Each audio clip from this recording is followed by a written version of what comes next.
مجلس پس پردہ سننے والے خواتین، السلام علیکم ورحمۃ اللہ تعالی وبرکاتہ۔ اعوذ باللہ من الشیطان الرجیم، بسم اللہ الرحمن الرحیم۔ الحمدللہ رب العالمین، الصلاۃ والسلام علی رسولہ محمد صلی اللہ علیہ وسلم۔ قال اللہ تعالی فی القرآن المجید والفرقان الحمید، الحمدللہ رب العالمین۔ صدق اللہ المولانا العظیم وبلغنا رسولہ النبی الامین المختار الکریم، ذلک لمن الشاہدین والشاکرین والحمدللہ رب العالمین۔ وقال اللہ تعالی فی شان حبیبہ الکریم، ان اللہ وملائکتہ یصلون علی النبی یا ایھا الذین آمنوا صلوا علیہ وسلموا تسلیما۔ اللہم صل علی سیدنا شفیعنا نبینا مولانا محمد وعلی آلہ وصحبہ محمد وبارک وسلم۔ جیسا کہ آپ تمام اس سے بخوبی واقف ہے کہ میں نے بھی آپ کے سامنے جس چیز کی تلاوت کی ہے خدا کا کلام قرآن مجید، اور آپ اس سے بھی ناآشنا نہیں کہ جس معروف آیت کریمہ کی میں نے تلاوت کا شرف حاصل کیا، پروردگار عالم ارشاد فرماتا ہے الحمدللہ رب العالمین، تمام تعریفات اللہ تبارک و تعالیٰ کے لیے صلوات۔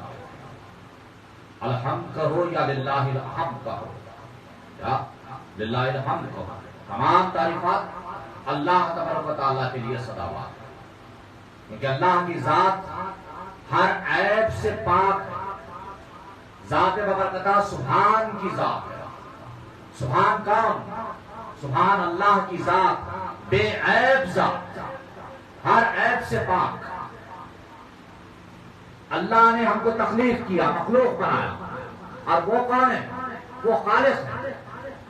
جس نے مخلوق کو خلق کیا وہ خالق کی ذات، وہ بے عیب ذات۔ ہم کو کوئی چیز اگر دیکھنا ہے تو آنکھوں سے دیکھنے کے لیے مجبور ہے، اگر کوئی چیز سماعت کرنی ہے، سننی ہے، تو پھر اس کے لیے کانوں کے لیے ہم مجبور ہیں۔ ہم کو کچھ بولنا ہے تو زبان کے لیے مجبور ہے، پکڑنا ہے تو ہاتھوں کے لیے مجبور ہے، چلنا ہے تو پیروں کے لیے مجبور ہے، سوچنا ہے تو عقل کے لیے مجبور ہے۔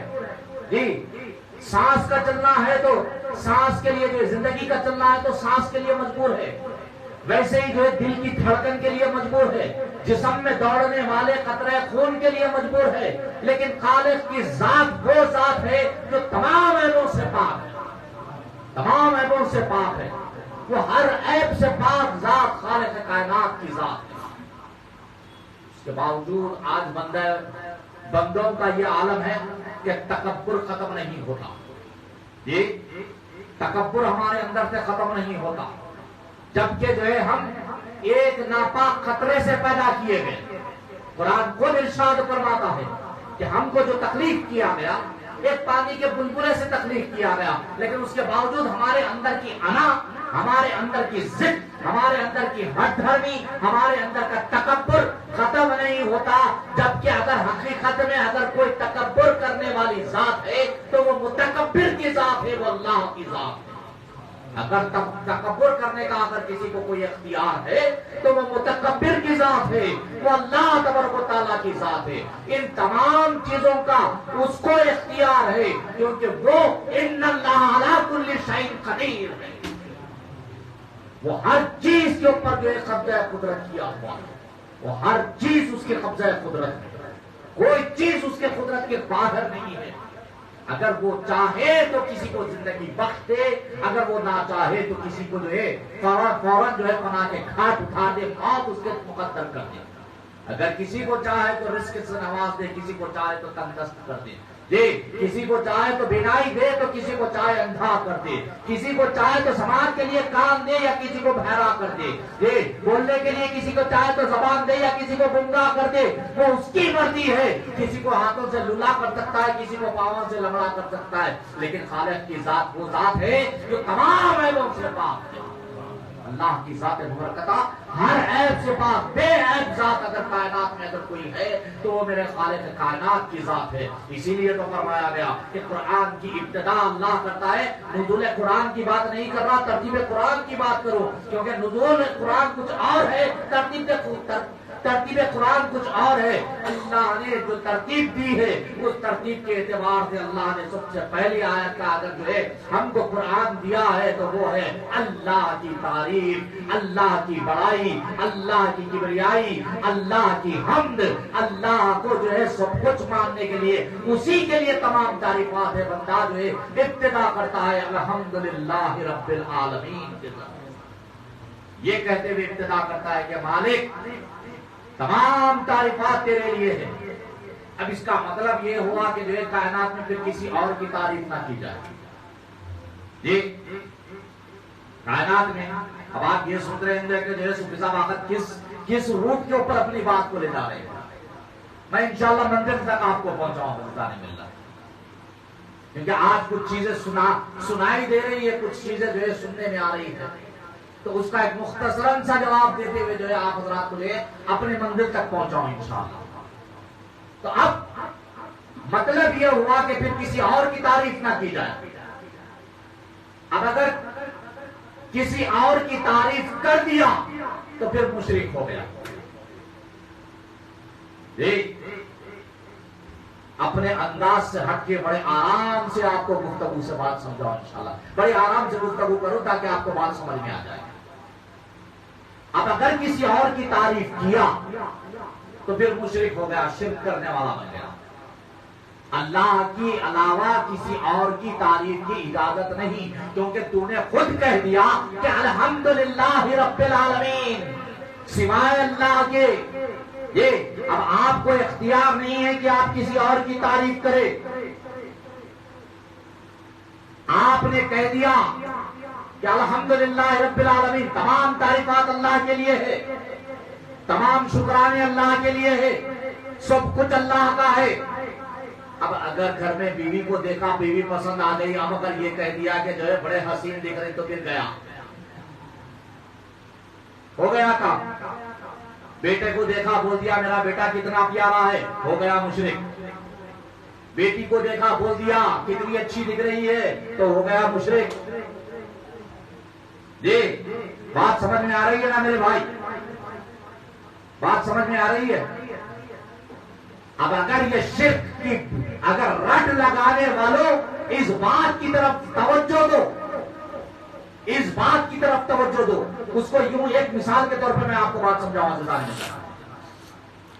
سجدہ کس کو لائق ہے, سجدہ کس کو کیا جا سکتا ہے؟ صرف اللہ کو سجدہ کیا جا سکتا ہے نا, اللہ کے علاوہ غیر اللہ کو سجدہ نہیں کیا جا سکتا. اگر غیر اللہ کو اگر آپ سجدہ کر دیں گے تو پھر کافر ہو جائیں گے, مشرک ہو جائیں گے سیدھا سیدھا. لیکن میں یہ کہتا ہوں کہ مسجد سے نکلنے والا ہر نمازی مشرک. جی بات سمجھ میں آ رہی ہے, مسجد سے نکلنے والا ہر نمازی مشرک, کیونکہ اللہ کو دیکھ کر سجدہ کیا نہیں کیا. آخری صف والا اپنے سامنے صف والے کو کیا, اس کے والا اس کے سامنے والی کو کیا, اس کے والا اس کے سامنے والی کو کیا, تمام نے مل کر امام کو کیا. امام نے کیا کیا؟ دیوار کو سجدہ کیا. خدا کہاں ہے بتاؤ, اللہ کس کو نظر آ رہا ہے مجھے بتاؤ. یہاں یقین درکار ہے, یقین درکار ہے. یقین اس بات کا ہو کہ میں سجدہ کر رہا ہوں میرے رب کے حضور, سامنے بھلے چاہے کوئی ہو. آپ کو یہ نہیں دیکھنا ہے کہ آپ کی نماز پہلے صف کی ہے یا آخری صف کی ہے.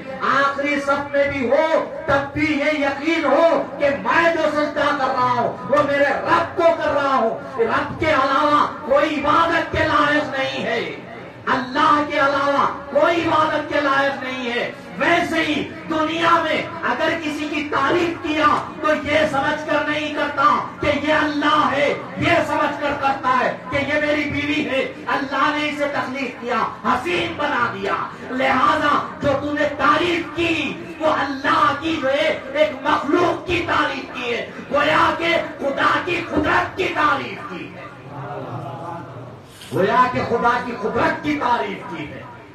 تو اس بات کو ذہنوں میں رکھو, ہر بات کے اوپر شرک اور بدعت کے رٹے لگا کر لوگوں کے ایمانوں کو خراب کرنے کی ضرورت نہیں ہے. لوگوں کے ایمان کو خراب کرنے کی ضرورت نہیں ہے. کوئی مسلمان یہ نہیں ہوتا کہ اگر کسی ولی اللہ کے پاس پہنچ جائے, اگر وہاں ہاتھ اٹھا کر اگر کوئی دعا کر لے تو یہ سمجھ کر دعا نہیں کرتا کہ یہ اللہ ہے, بلکہ ہر یہ سمجھ کر کرتا ہے کہ یہ اللہ کا محبوب ہے, یہ اللہ کا ولی ہے, یہ اللہ نے اسے تقرب دیا ہے, اللہ نے اسے اپنا محبوب بنایا ہے, لہذا وہاں جو ہے دعا ہوتی ہے.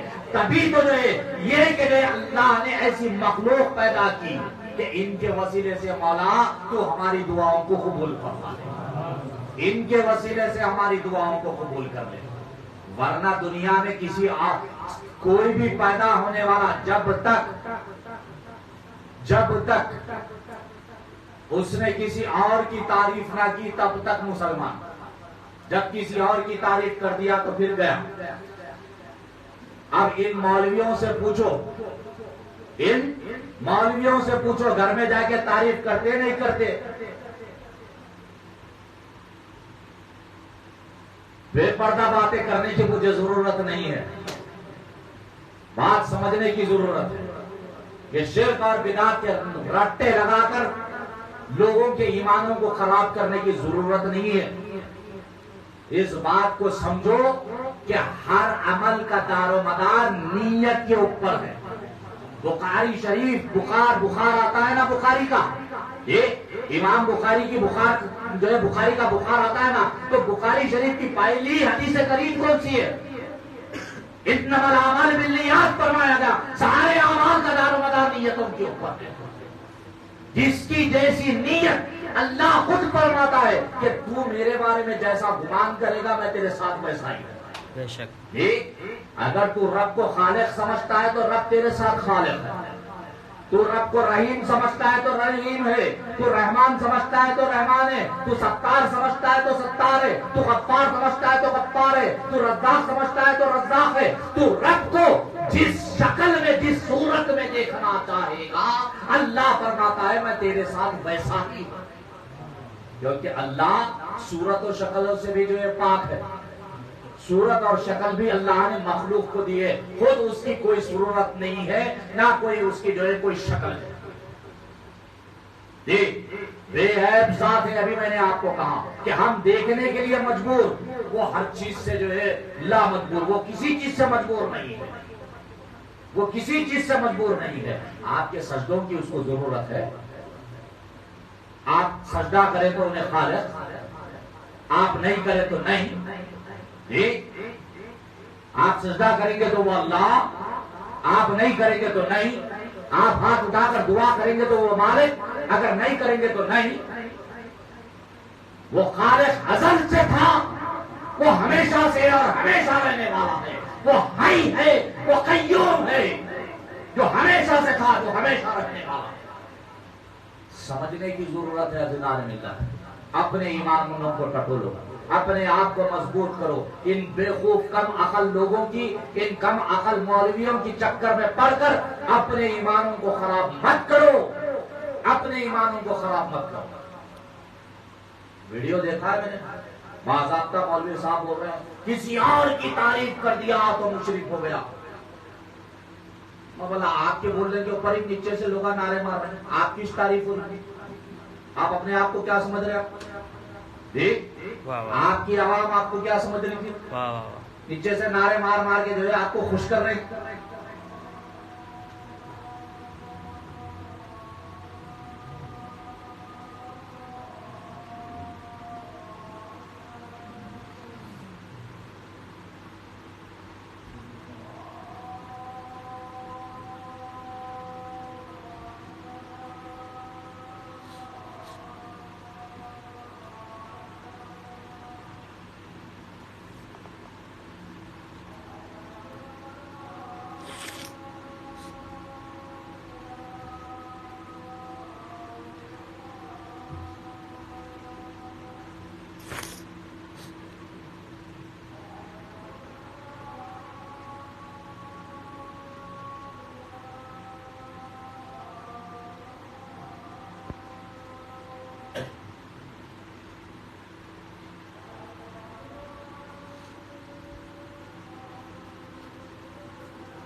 برادر اور سسٹر جو ہے بہت نکلے ہوئے ہیں،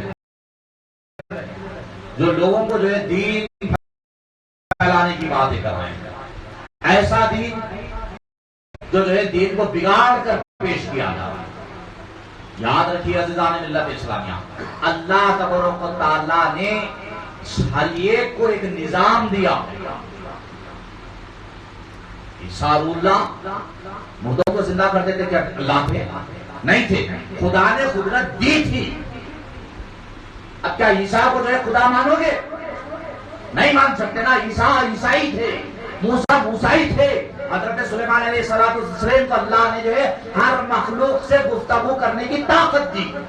جنات سے بھی گفتگو کرتے، چونٹیوں سے گفتگو کرتے، جی چرند و پرند سے گفتگو کرتے، حدود سے گفتگو ہوتی۔ حضرت موسیٰ علیہ السلام، حضرت سلیمان علیہ السلام کو اللہ نے ساری کائنات کی بادشاہت دی تھی، اور ہر مخلوق سے حضرت سلیمان بات کیا کرتے۔ تو کیا سلیمان علیہ السلام خدا تھے؟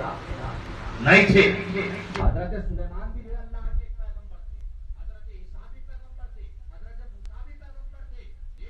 میرے آقا سرکار دو عالم صلی اللہ تعالیٰ علیہ وسلم کے معجزات کو پوچھو ہی مت، ان تمام معجزات کو ایک طرف کر کر میرے آقا سرکار دو عالم صلی اللہ علیہ وسلم کا معجزہ میرے آقا سرکار دو عالم صلی اللہ علیہ وسلم جو ہے میراج کی شب میں آسمانی دنیا پر جا کر جو میرے آقا پروردگار عالم سے ملاقات کر کر جو ہے تشریف لے کر آئے۔ تو کیا خدا کہو گیا؟ نہیں نا۔ پیارے آقا سرکار دو عالم صلی اللہ علیہ وسلم آسمانوں کی سیر کر لی، جنت اور دوزخ کا مشاہدہ کر لیا، پھر دنیا میں تشریف لے آئے۔ تو کیا اللہ مانو گے؟ نہیں مان سکتے۔ اللہ واحد لا شریک ایک ہی ذات ہے۔ اللہ نے اپنی مخلوق کو طاقت دی ہے۔ میرے شاعر قاسم، آپ کا ایک واقعہ سناتے ہوئے رخصت ہو جاؤں۔ سرکار قاسم پیر رحمۃ اللہ تعالیٰ علیہ جو ہے ہمیشہ اپنے سرانے کبھی تکیہ نہیں لیا کرتے۔ ایک پتھر تھا سیلو کا، اس پتھر کے اوپر آپ سر مبارک رکھ کر سوتے۔ لوگوں نے پوچھا کہ جیسے سرکار پتھر کے اوپر کیوں سر رکھتے ہیں؟ تو بولے کہ کئی تکیے پہ سر